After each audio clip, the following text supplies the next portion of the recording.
नमस्कार दोस्तों, तो एक बार फिर से हम आपके लिए लेकर के आए हैं पृथ्वी की संरचना के बारे में एक वीडियो, जो कि आपकी क्लास 10th के चैप्टर फर्स्ट यानी कि यूनिवर्स के लिए बहुत ही ज़्यादा महत्वपूर्ण टॉपिक है। तो दोस्तों, हम आपको बता दें कि पिछली वीडियो में हमने आपको बताया था कि पृथ्वी की उत्पत्ति किस प्रकार से हुई और इसका विकास किस प्रकार से हुआ। तो अगर जिसने भी वह वीडियो नहीं देखी है तो आप हमारे चैनल पर जाकर वह वीडियो देख सकते हैं। दोस्तों, आज हम बात करेंगे पृथ्वी की संरचना के बारे में कि किन किन परतों के द्वारा पृथ्वी की संरचना बनाई गई है या फिर बन चुकी है। तो हम बात कर रहे हैं भूपर्पटी के बारे में। पृथ्वी कई परतों से मिलकर बनी है, जिसमें कि प्रत्येक परत का भिन्न भिन्न संगठन है। तो इस आधार पर पृथ्वी को 3 परतों में विभक्त किया गया है। तो हम बात करते हैं फर्स्ट की। तो पहली परत होगी भूपर्पटी यानी कि क्रस्ट। तो दोस्तों, अंतरिक्ष से देखने पर पृथ्वी लगभग गोलाकार गेंद की भांति दिखाई देती है। तो अंतरिक्ष से देखने पर पृथ्वी किस प्रकार से दिखाई देती है? गोलाकार गेंद की भांति दिखाई देती है। इस गोलाकार पृथ्वी की भूपर्पटी की संतरे के छिलके से तुलना की जा सकती है। तो दोस्तों, अंतरिक्ष से देखने पर पृथ्वी एक गेंद की भांति दिखाई देती है, जो कि बहुत गोल है। तो इस गोलाकार पृथ्वी की भूपर्पटी की संतरे के छिलके से तुलना की जाती है। तो इसका ये मतलब है कि ऊपर की जो सतह है पृथ्वी की, वह एक संतरे के समान दिखाई देती है और इससे इसकी तुलना की जा सकती है कि लगभग संतरे के छिलके जिस प्रकार से संरचना हो सकती है। तो भूपर्पटी हल्की चट्टानों से बनी है, यानी कि छोटी छोटी चट्टानों से मिलकर बनी है पृथ्वी की ऊपरी सतह। इन चट्टानों में मुख्य रूप से सिलिका है। तो कौन सा तत्व है इसमें? सिलिका है मुख्य रूप से। तो सिलिका से बनी ये चट्टानें एल्यूमिनियम सिलिकेट से समृद्ध हैं, यानी कि इसके पास सिलिका से बनी चट्टानों के पास एल्यूमिनियम सिलिकेट भरपूर मात्रा में उपलब्ध है। तो भूपर्पटी का घनत्व लगभग 3 ग्राम सेंटीमीटर घन है। तो भूपर्पटी का घनत्व लगभग 3 ग्राम प्रति सेंटीमीटर घन है। तो भूपर्पटी की मोटाई सर्वत्र एक समान नहीं है, यानी कि भूपर्पटी की जो मोटाई है वो सब जगह एक समान नहीं है। समुद्र रहित भूभाग पर इसकी मोटाई 40 किलोमीटर तक हो जाएगी। तो इसकी मोटाई से संबंध क्या है कि इस प्रकार की पृथ्वी है तो भूपर्पटी इतनी इतनी होगी, तो कहीं कहीं पर इसकी लंबाई 40 किलोमीटर है और कहीं कहीं पर इससे ज़्यादा हो सकती है। तो इस प्रकार की मोटाई को यहाँ पर बताया गया है कि हर जगह एक समान नहीं है।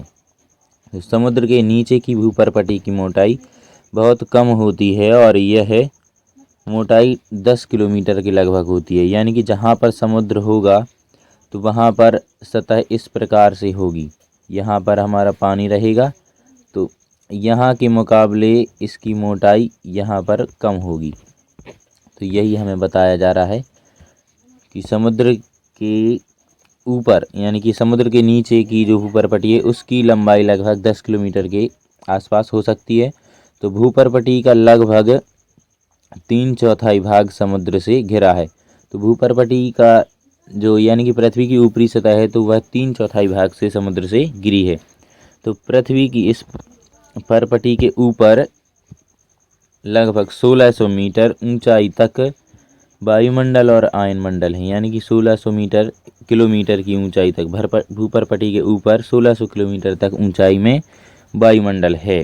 तो पृथ्वी पर जीवन एवं वनस्पति के विकास का वरदान भूपर्पटी पर प्राप्त जल एवं मृदा से ही मिलता है, यानी कि भूपर्पटी मनुष्य के जीवन के लिए उत्तरदायी है, यानी कि इसी के कारण ही पृथ्वी पर जीवन और जल एवं मृदा के कारण ही जीवन संभव हो पाया है।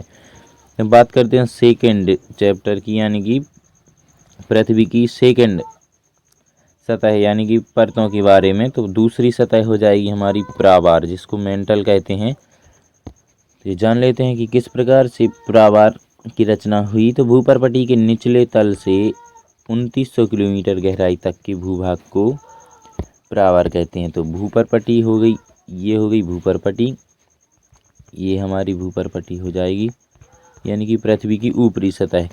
तो इससे जो 2900 किलोमीटर की गहराई का जो एरिया है, यानी कि ये एरिया, ये हमारा प्रावार हो गया है। ऐसी गोलाई में हम आपको बता रहे हैं इस प्रकार से।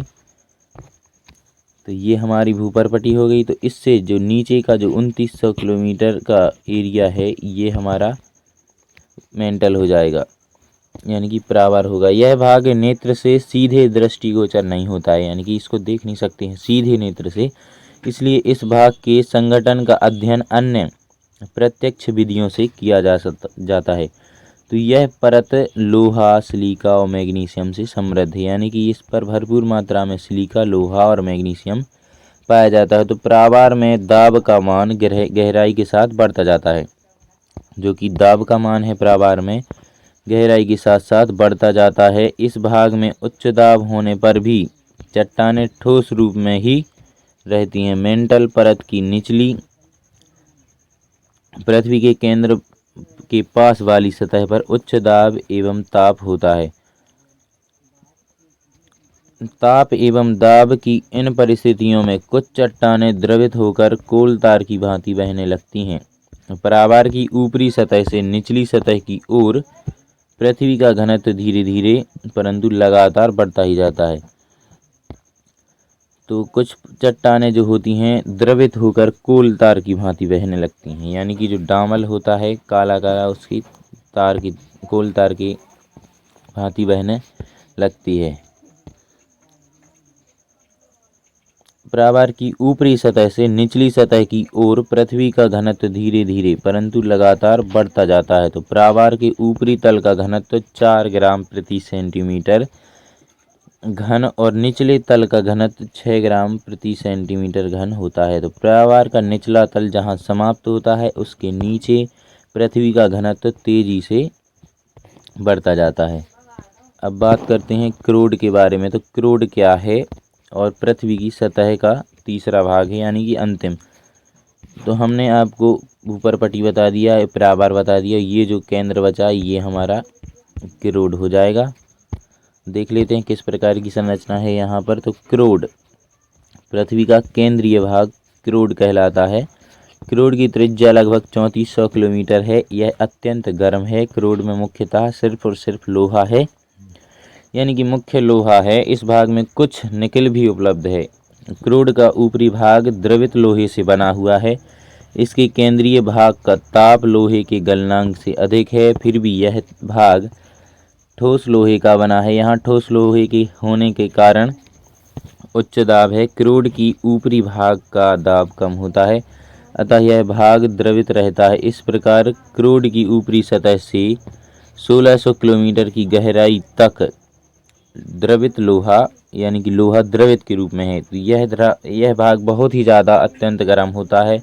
यहाँ पर उच्च दाब है और घनत्व भी इसका सर्वाधिक है। तो इस प्रकार क्रोड की ऊपरी सतह से 1600 किलोमीटर की गहराई तक लोहा द्रवित रूप में है। क्रोड के द्रवित लौह भाग का घनत्व ऊपर से नीचे की ओर 10 ग्राम प्रति सेंटीमीटर घन से 16 ग्राम प्रति सेंटीमीटर घन तक परिवर्तित होता है। क्रोड के ठोस केंद्रीय भाग का घनत्व 18 ग्राम प्रति सेंटीमीटर घन है। तो दोस्तों यह थी पृथ्वी की संरचना की तीनों परतों की परिभाषा थी। तो आपको वीडियो कैसी लगी हमें आप कमेंट में ज़रूर बताएं, और इसी प्रकार की और भी अगले चैप्टर्स की वीडियो पाने के लिए हमारे चैनल को सब्सक्राइब कर लीजिए, बेल आइकन को भी प्रेस कर लीजिए।